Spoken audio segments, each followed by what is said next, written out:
Por favor.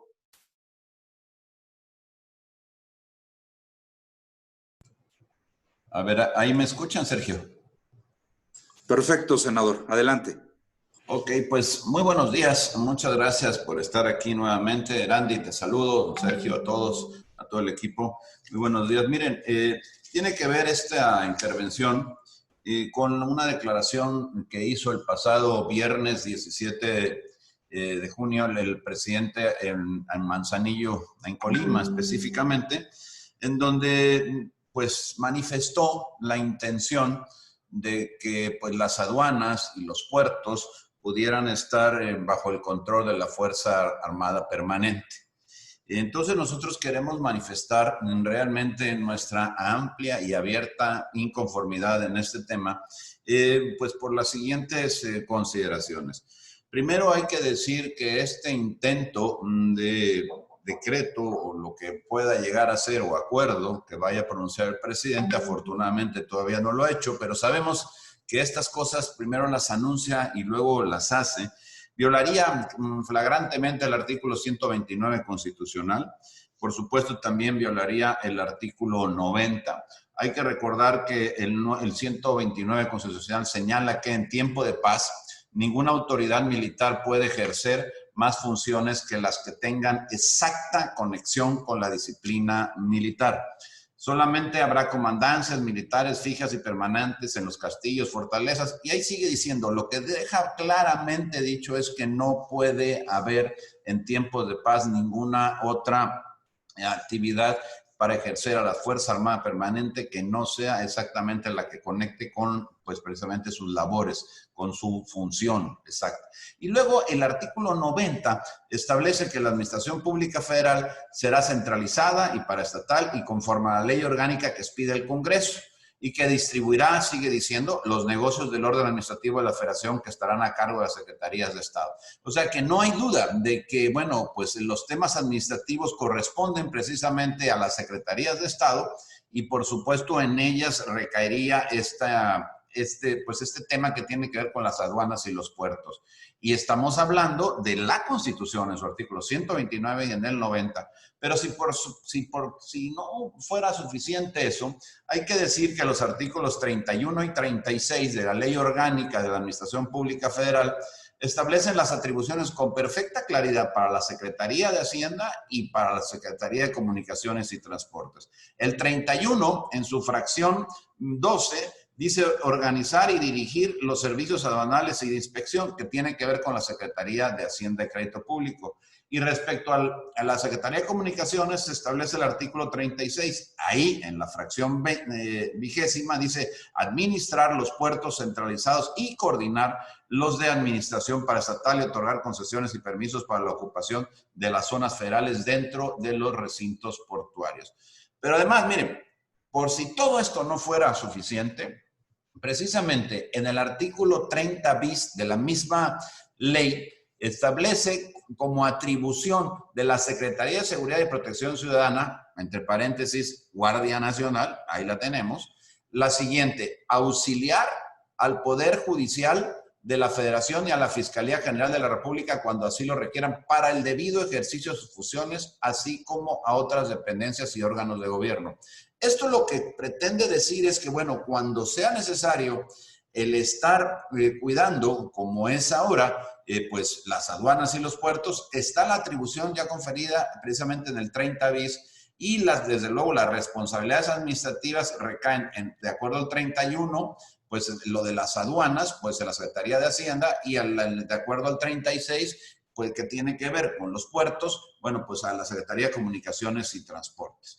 Entonces, a mí me parece que lo único que estamos logrando con esto es meter en la discusión un tema perfectamente inconstitucional y en el que entonces yo tendría que decir que al final hay una claridad absoluta de cómo se tiene que llevar a cabo pues todo lo que es el manejo de los puertos y de las aduanas en nuestro país de manera constitucional.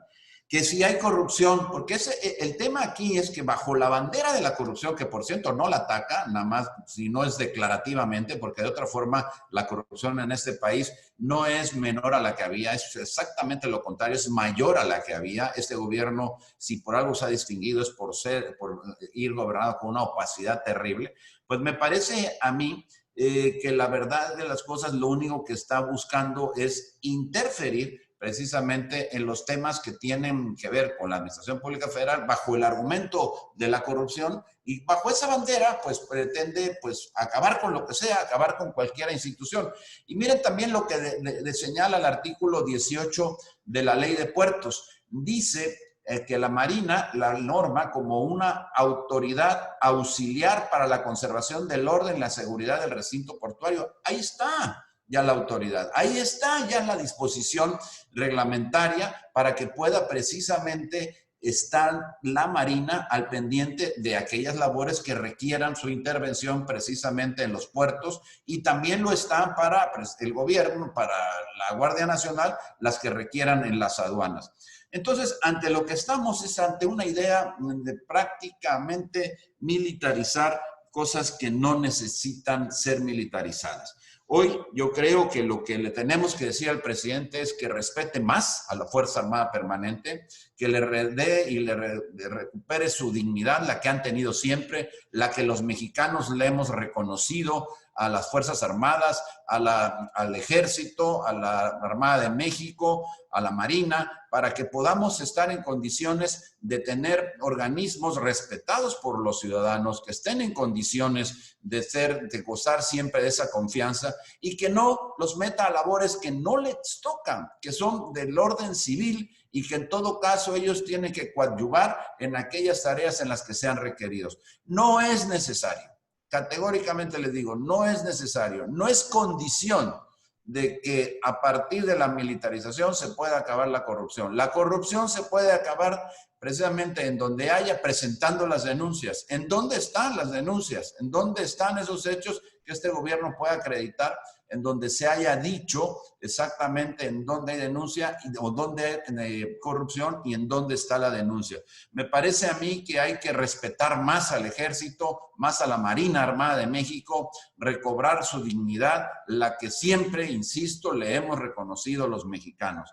Hoy el presidente, insisto, bajo esa bandera del combate a la corrupción, lo que quiere, porque evidentemente todos estamos en contra de la corrupción, todos queremos que la impunidad se acabe, pero bajo esa bandera lo único que está provocando es la militarización de absolutamente todo. Y eso que tanto lo criticaron en su momento, en donde este gobierno, no hay que dejar de lado, cuántas veces cuando era candidato, él y el equipo que lo acompañaba, se cansó de desacreditar a las Fuerzas Armadas, de decir que no funcionaban, de que no hacían bien su trabajo, cosa que por supuesto no coincidimos ni antes ni ahora.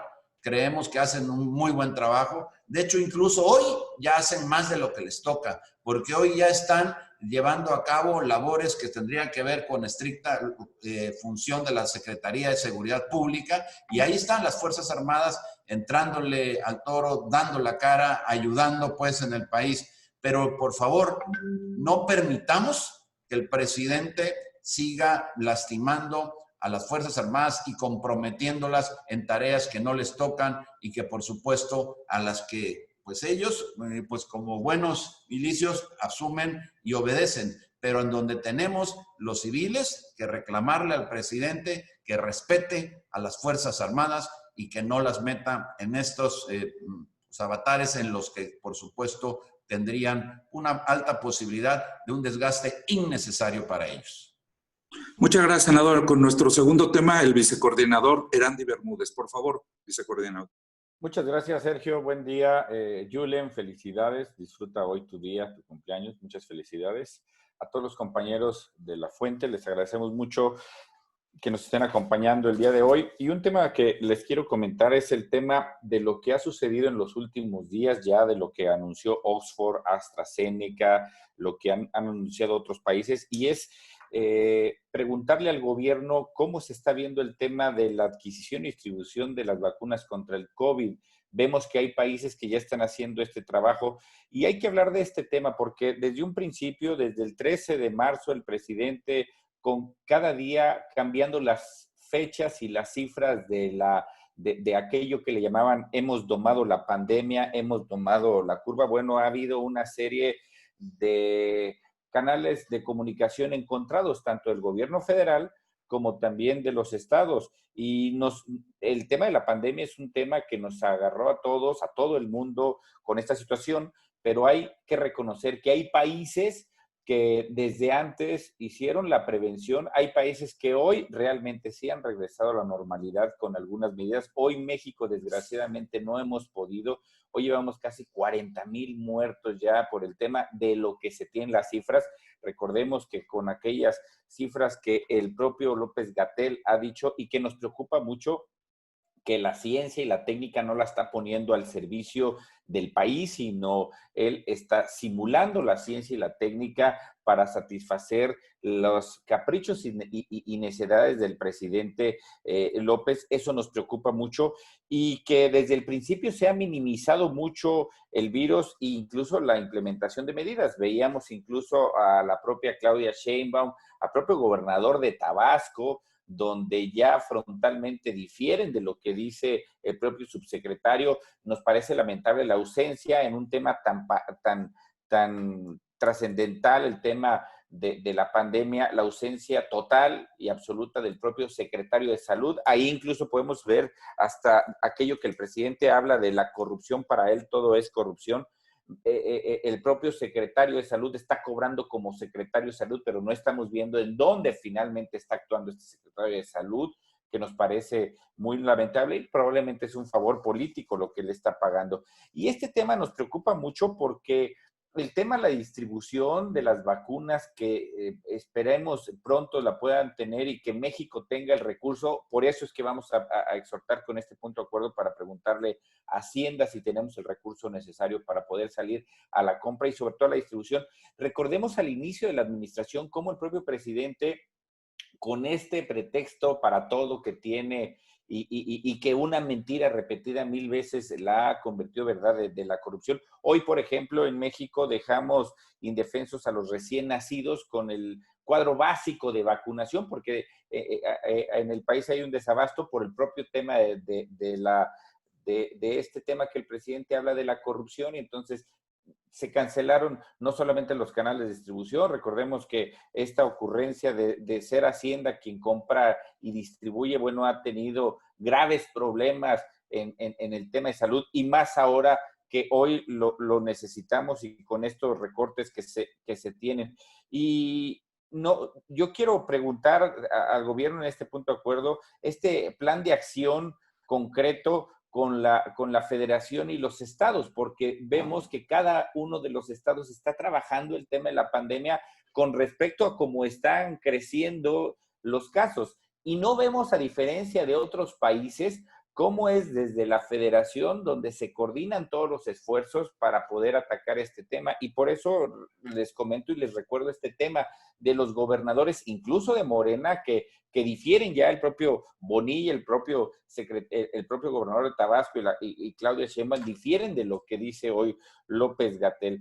Y nos parece muy preocupante esta situación debido a que hay países que ya hoy están implementando política para poder adquirir la vacuna en cuanto salga, pero también para ir viendo estos canales de distribución, que nos parece muy lamentable. Nos preocupa mucho que el presidente para todos estos temas quiera sacar el tema de la corrupción. Debemos de tener una reglamentación, la logística para la compra óptima y la distribución que se pretendan introducir al país. Y más preocupante, lo que el presidente hoy por la mañana dice que va a ir a recibir el avión presidencial, otra simulación más, otro distractor más que está metiendo, cuando el 22% de los boletos de esta rifa solamente se han vendido, y el presidente dice que irá para motivar a la gente para que puedan comprar más cachitos de esta mal llamada rifa del avión presidencial. nos preocupa y me preocupa mucho esta frivolidad del presidente, porque más allá de invitar al pueblo de México a que siga las medidas que hoy el mundo, la Organización Mundial de la Salud están pidiendo para el tema, el presidente está yendo con esta frivolidad, con este tema que siempre tiene en su cabeza electoral, de ir a motivar a la gente para que compre boletos y no para que se cuiden y no tenga México más enfermos, para que la pandemia de salud y la que viene, la económica, no sea más grave de lo que ya es. Eso me parece totalmente lamentable del presidente, que hoy salió más caro el caldo de que las albóndigas. Y algo muy importante, hoy la ONU dice que es importante que en los países como México ya implemente lo que Acción Nacional ha dicho desde un principio y que en esta ocasión por voz de nuestro compañero el senador Cepeda lo decía, el famoso ingreso básico universal. Hoy la ONU dice es urgente que sea este apoyo temporal para los que más lo necesitan. Nosotros lo hemos seguido insistiendo en las últimas sesiones y ustedes han sido testigos de cómo Morena y sus aliados han desestimado esta propuesta, alineándose todo a lo que el propio presidente quiere y dice que es su agenda. Y me queda claro que su agenda no va por este sentido. Su agenda es más ver miras en el 21 con un tema electoral. Por eso es que estamos exigiendo al gobierno federal primero que informe las estrategias que se implementarán en la adquisición de las vacunas, de la posible vacuna contra el COVID-19. Vemos que tenemos un grave problema, ya lo decía, con las vacunas para los recién nacidos. Bueno, el tema del COVID-19 es un tema que nos preocupa mucho. También que la Secretaría de Hacienda y Crédito Público informe los recursos que serán destinados para esta compra, así de la procedencia de estos recursos, y el número total de vacunas que el país pretende adquirir, y que la Secretaría de Salud informe sobre las estrategias que se estarán llevando a cabo de la distribución oportuna de las vacunas a corto y largo plazo, y de paso, pues que informe a qué se dedica el secretario, o sea, el secretario de Salud, ¿qué hace o por qué cobra? Pues, ¿no? Y bueno, el tema de la vacuna contra el COVID por parte del gobierno de ser desde el inicio mucho mejor de lo que hoy está haciendo, y que, bueno, el presidente, aquellas frases que son muy dadas de él, de decir ya hemos domado la pandemia y que hoy llegamos a los 40,000 muertos, y de cifras que se tienen más los que no se tienen registrados. Esto es preocupante la frivolidad con el que dicen con el que hacen el manejo de esta situación, ¿no? Yo por eso les agradezco mucho a todos compañeros miembros de La Fuente, Sergio, y estamos a sus órdenes. Muchas gracias, vicecoordinador. Antes de empezar con las preguntas en concreto, el presidente de la República acaba de anunciar que le aceptó la renuncia al secretario de Comunicaciones y Transportes y nombra en su lugar al ingeniero Jorge Arganiz Díaz de Leal. Entonces, quisiera que nos dieran una reacción sobre la aceptación de la renuncia de parte del presidente. A mí, si me permite, Sergio, con el permiso de Randy, yo te diría que, bueno, claramente esto tiene que ver con el anuncio que hizo aquel día en Manzanillo. Precisamente por una condición de, digamos, mínima dignidad, el secretario está renunciando. Pues, ¿por qué? Porque al final, mira, 4 áreas son las más importantes en la Secretaría de Comunicaciones y Transportes. Una de ellas es la de telecomunicaciones, pues que hoy en día está pues prácticamente reglamentada y marcha, digamos que casi sola. Más bien es un actor en donde lo único que está haciendo la Secretaría es una especie de juez, de jurado para conducir. Luego está la de infraestructura, que hay una caída impresionante en la inversión pública, por lo tanto no hay mucho que hacer ahí. Luego está, pues por supuesto, otra de las áreas que tiene que ver con todo lo que es pues Marina, todo lo que es la Coordinación General de Puertos y Marina Mercante, que al final de cuentas, si no tienen ahora pues los puertos, pues prácticamente tienen que desaparecer. Y me parece que el secretario renuncia con toda justicia, porque francamente me parece que es un despropósito lo que hace hoy la presidencia de la República, lo que pretende el presidente, y claramente con esta renuncia, pues lo que vemos es que aquel anuncio, que solo era eso, un anuncio de lo que pretendía hacer, ahora lo pretende hacer realidad. Pero tenemos que decir al presidente, presidente, eso que usted pretende hacer es inconstitucional, es contrario a la Constitución. Respete las leyes, presidente. Vicecoordinador, una reacción, por favor. Bueno, no es más que lo que está pasando en el gobierno de la 4T. El presidente tiene a sus secretarios y su gabinete no para que le ayuden a resolver problemas, sino para que al final del día hagan lo que él quiere y lo que él cree que tiene. Y ya lo ha dicho el presidente en estas frases que realmente me parecen lamentables: el que no está conmigo está contra mí, sintiéndose dueño de una verdad absoluta. Eso es preocupante lo que el presidente, y bueno, pues ya van 3 secretarios, la secretaria del Medio Ambiente, el de Hacienda, el de Comunicaciones y Transportes, y lo único que está haciendo, bueno, es tener secretarios a modo que le cumplan los caprichos personales cuando está en riesgo la vida interna del gobierno, que va a afectar mucho a lo que nos está pasando en el país. Lo dice muy bien Yulem, este es un tema que es...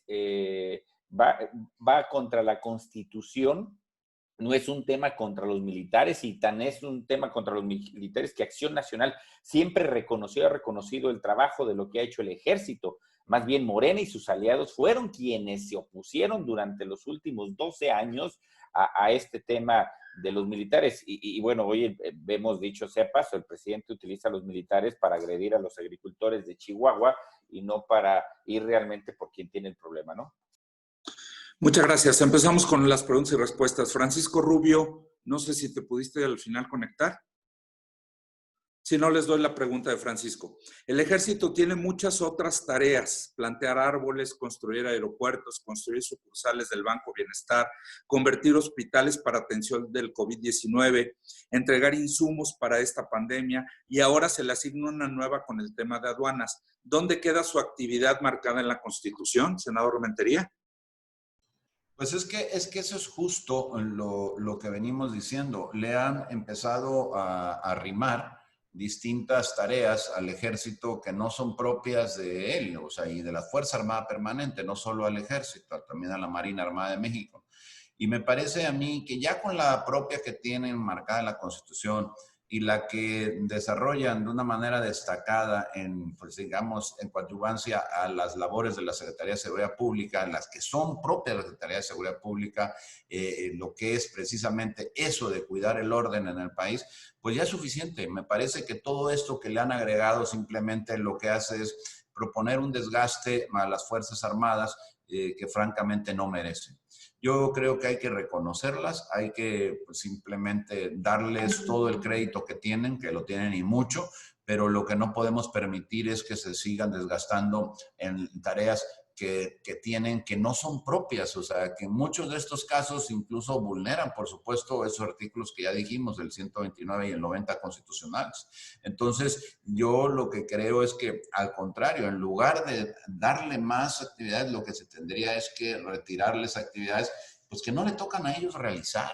Me parece a mí esto de ahora, pues encargarse del transporte, pues de la gasolina, el encargarse de, pues, labores estrictamente civiles, pues francamente no tenía por qué estar sucediendo. Y por otro lado, pues vemos que no hay los suficientes elementos como para poder, en todo caso, en labores que pudiéramos entender como más cercanas a ellos, que pudiera ser la de seguridad pública a través de la propia Guardia Nacional, ¿no?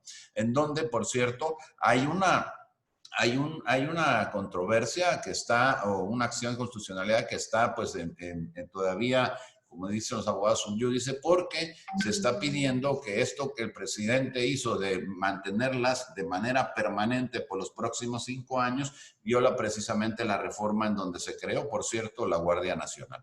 Así que yo lo que creo es que simplemente hay que pedirle al presidente que respete a las Fuerzas Armadas, que las concentre en sus verdaderas labores y que por supuesto no les encomiende ni una más y que busque irle quitando las que él mismo les ha dado. Y que no estamos de acuerdo con que se vaya pues a una militarización total del país como parece que fuera su idea. Francisco Rubio nos pide una precisión, que si cree usted que el ejército o las Fuerzas Armadas tienen suficientes elementos para tantas labores que se le están encomendando. No se trata solamente de un número, se trata de las capacidades y las preparaciones, las actividades. Al final no es cuántos elementos tenga, sino si realmente las Fuerzas Armadas están preparadas, por ejemplo, para la conducción del comercio exterior en nuestro país. Yo creo que no.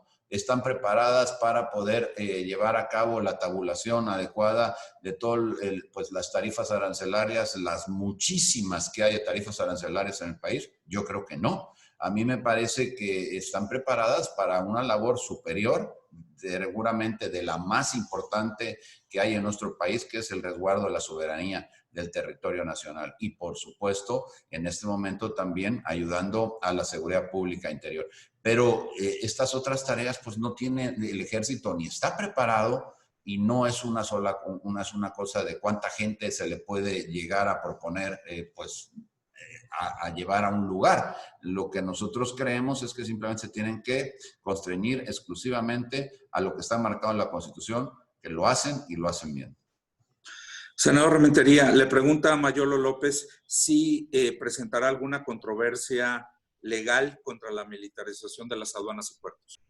Sí, yo creo que en cuanto esto sea un hecho, que por lo visto a la luz de la renuncia del ingeniero Jiménez Espriu, pues debemos entender que el presidente pretende seguir con esta idea desafortunada, inconstitucional, de pues darle el encargo a las Fuerzas Armadas, a la Fuerza Armada Permanente de Aduanas y Puertos.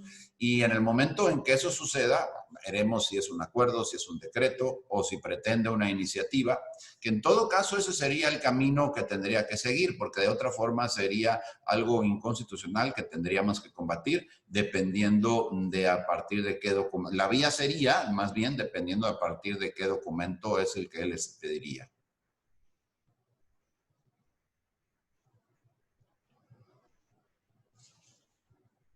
No te oyes, Sergio. Perdón. Israel Aldave le pregunta a senador Rementería si el presidente no debería rectificar su decisión de militarizar aduanas y puertos una vez que renunció el secretario Jiménez Espriu. Por supuesto. Yo creo que debe simplemente de reconsiderarla y de desecharla de su cabeza. Esa y lo que decíamos ya, es dar atrás a muchas cosas en las que ha metido la Fuerza Armada Permanente innecesariamente. Muchas gracias. Vicecoordinador, Gerardo Cedillo le pregunta sobre el regreso del avión presidencial. ¿No considera que fue más caro el caldo que las albóndigas? ¿Qué balance hacen ante esto? ¿Pura demagogia? Definitivamente es un tema del presidente que es una pieza comunicacional. En aquella ocasión, cuando dijo que lo iba a rifar, no fue más que para salir del paso en una mañanera, si mal no recuerdo, por el tema de la niña que fue encontrada desgraciadamente muerta. Y recordemos que en ese momento empieza a jugar con esto que él sabe muy bien. Ha salido más caro el caldo de las albóndigas. Desde ahorita les comento, 22% de los boletos han sido vendidos. Hace falta 1 mes y medio para llegar a la rifa. El país atraviesa la crisis económica más grave en los últimos años.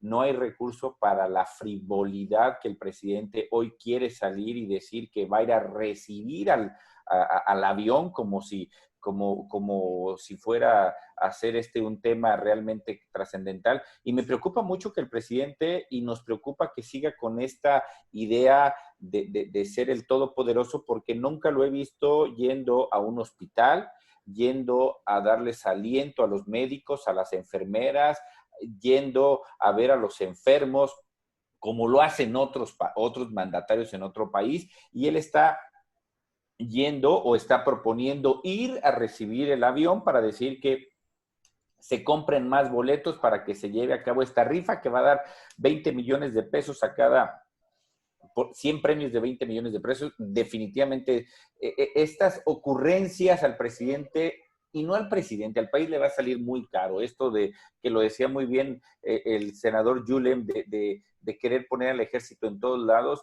es un tema que hay que revisarlo bien. El ejército, hay cosas para las que no estuvo preparado, para la cual no se formó, y me preocuparía el día de mañana que quiera el presidente todo quererlo resolver con el sobretexto de la corrupción. Nos sale más caro el código de las albóndigas, sí, en lo del avión y en todo lo que en estos 19 meses el presidente de la República tiene, y ya no tiene a quien echarle culpa. Muchas gracias. Para usted también, vicecoordinador Víctor Maya nos pregunta, hoy la Organización de las Naciones Unidas propone un ingreso mínimo a la población mundial más vulnerable en la pandemia. ¿El gobierno tendrá que ser sensible a esta propuesta? ¿Qué dice el organismo es viable en Latinoamérica con $13 diarios para esa población? Gracias, Víctor. Efectivamente, hoy la ONU sale a decir, están viendo ellos el problema fuera de la caja y están diciendo es importantísimo estos $13 diarios que a la población más vulnerable, que nos debe dar alrededor de 7,500, 8,000 pesos más o menos al mes.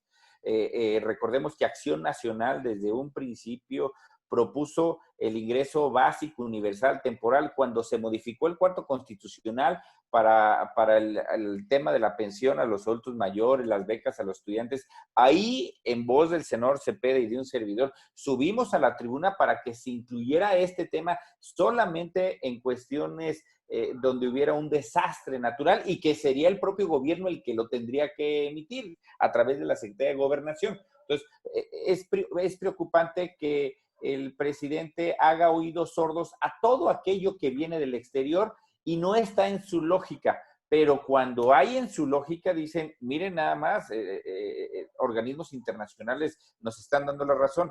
Hoy, esto que está haciendo la ONU de proponer, sobre todo los países de América Latina, de como nosotros le llamamos, de ingreso básico universal, lo único que hace es, nos dan la razón de lo que hoy nosotros estamos proponiendo y que el presidente está desestimando y que no le interesa, pero para nada, el que pueda haber más número de decesos. Él mismo lo dijo, esta pandemia le caía como anillo al dedo. Y eso lo dijo, yo lo comentamos en tribuna, él está esperando esta tormenta perfecta que va encaminándose, pues para él solamente ver lo único que sabe hacer es andar en campaña. Muchas gracias, senador. Para ambos, pregunta Claudia Flores Barreto si depositan voto de confianza y legitimidad a los nuevos consejeros del INE. Para los dos.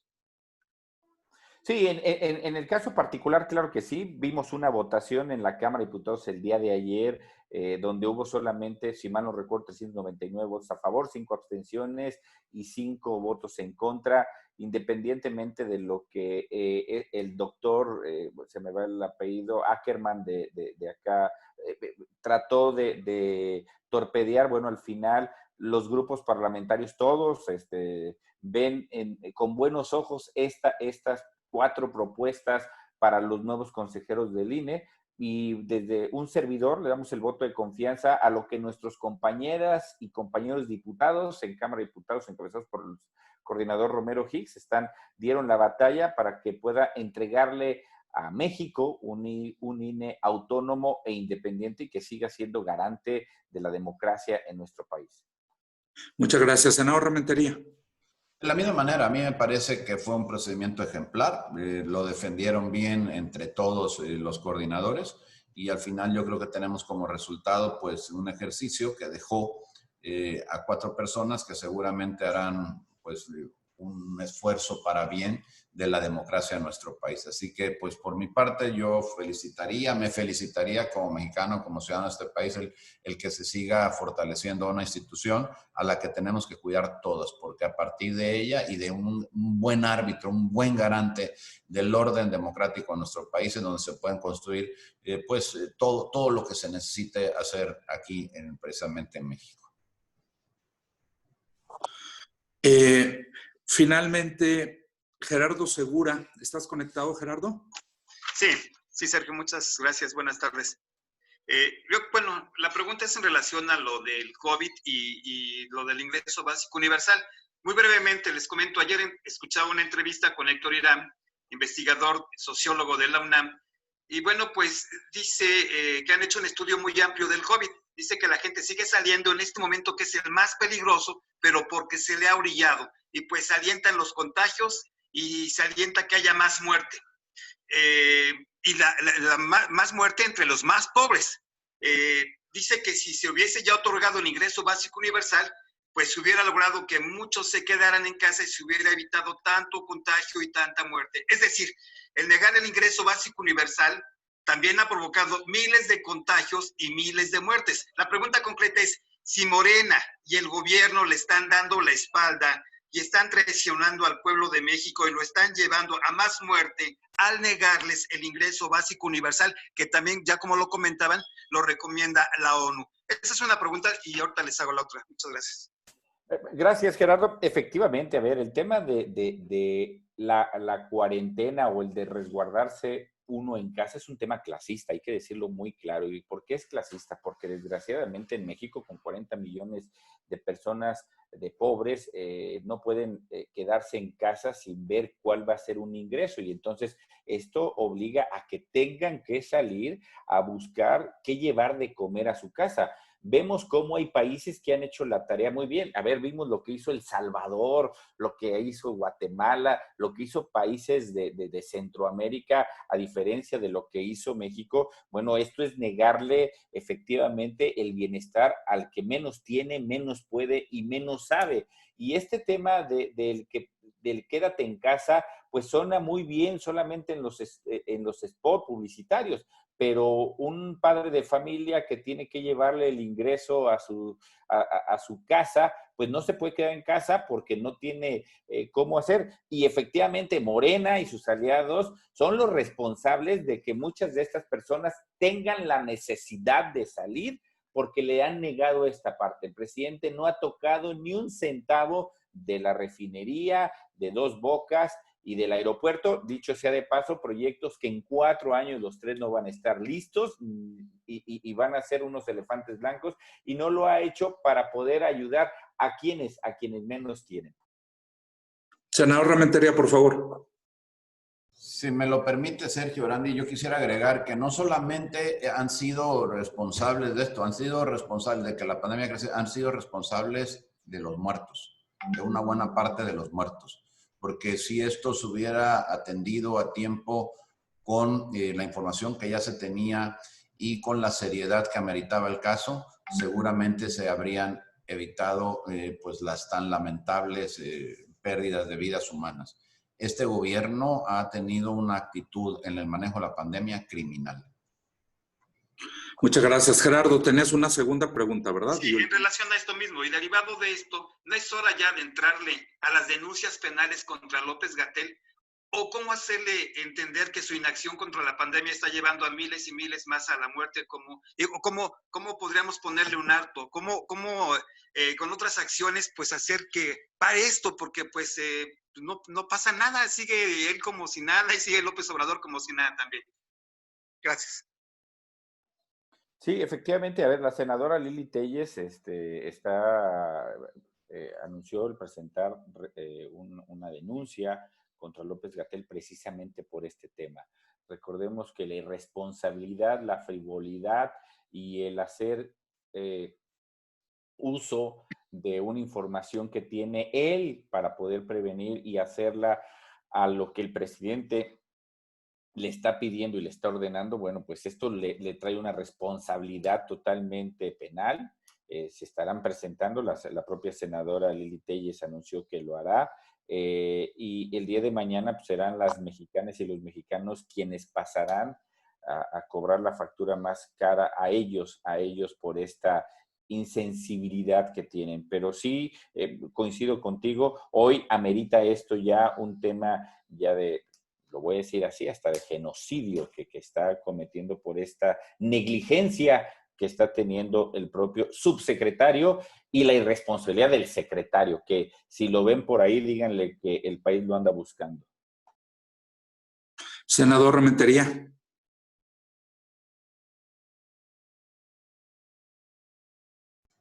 Bueno, yo no tengo más que coincidir. Me parece a mí que es urgente ya que a este señor se le ponga en su lugar y es tras una denuncia que pueda responder por los actos criminales que ha venido desarrollando. Puedo suscribir perfectamente todas las palabras que ha dicho mi compañero Randy Bermúdez. Es importante ya que se remueva a este personaje y que pueda entrar alguien ahí al quite que pues haga de una forma responsable todas las actividades que se tienen que hacer pues para poder lograr que esta pandemia pues sea, ya lo ha sido muy grave su daño, pero que no lo siga siendo tanto y poder lograr una recuperación, poner a México en la ruta de la recuperación. Pues no tenemos más preguntas registradas, senadores. Al agradecerle a las compañeras y a los compañeros de la fuente y los estaremos invitando para la conferencia de prensa el día de mañana. Muchas gracias. Gracias a todos, un saludo, muy buen día. Gracias, hasta luego.